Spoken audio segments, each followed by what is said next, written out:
presented by Ujala Music.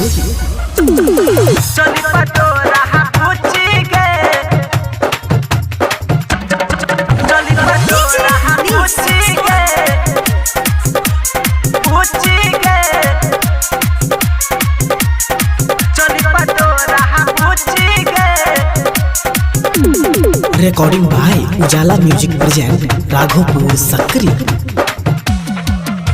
लहंगा से तोरा आइग फेंकाई छो चोली से पूछी लूटी गे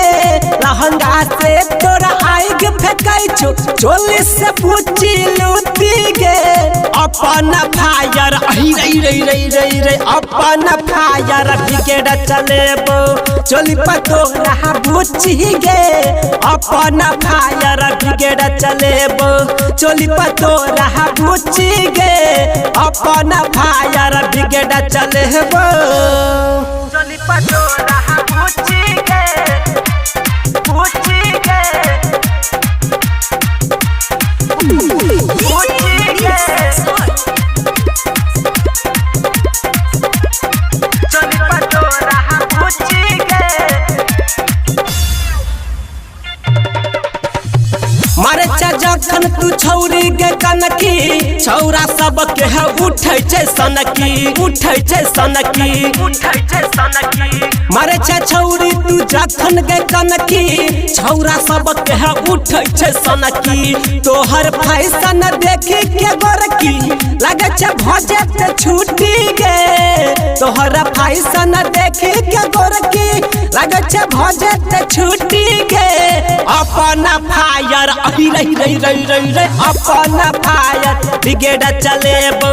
चली पतो रहा पूछी गे अपन फायर बिगड़ चलेबो चली पतो रहा पूछी गे अपन फायर बिगड़ चलेबो चली पतो रहा पूछी गे पूछी गे पूछी गे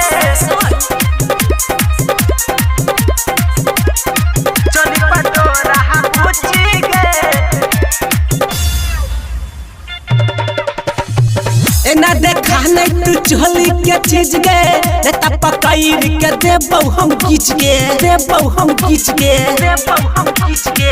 एना देखा नहीं तू चोली के चीज गे नेता पकाईर के देबौ हम खींच के राहुल राज अंकित उजाला छै त बड़ा खुरलुची गे राहुल राज अंकित उजाला छै त बड़ा खुरलुची गे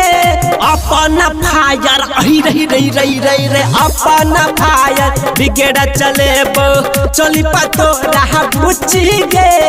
अपन फायर बिगड़ चलेबो चली पतो रहा पूछी गे अपन फायर बिगड़ चलेबो।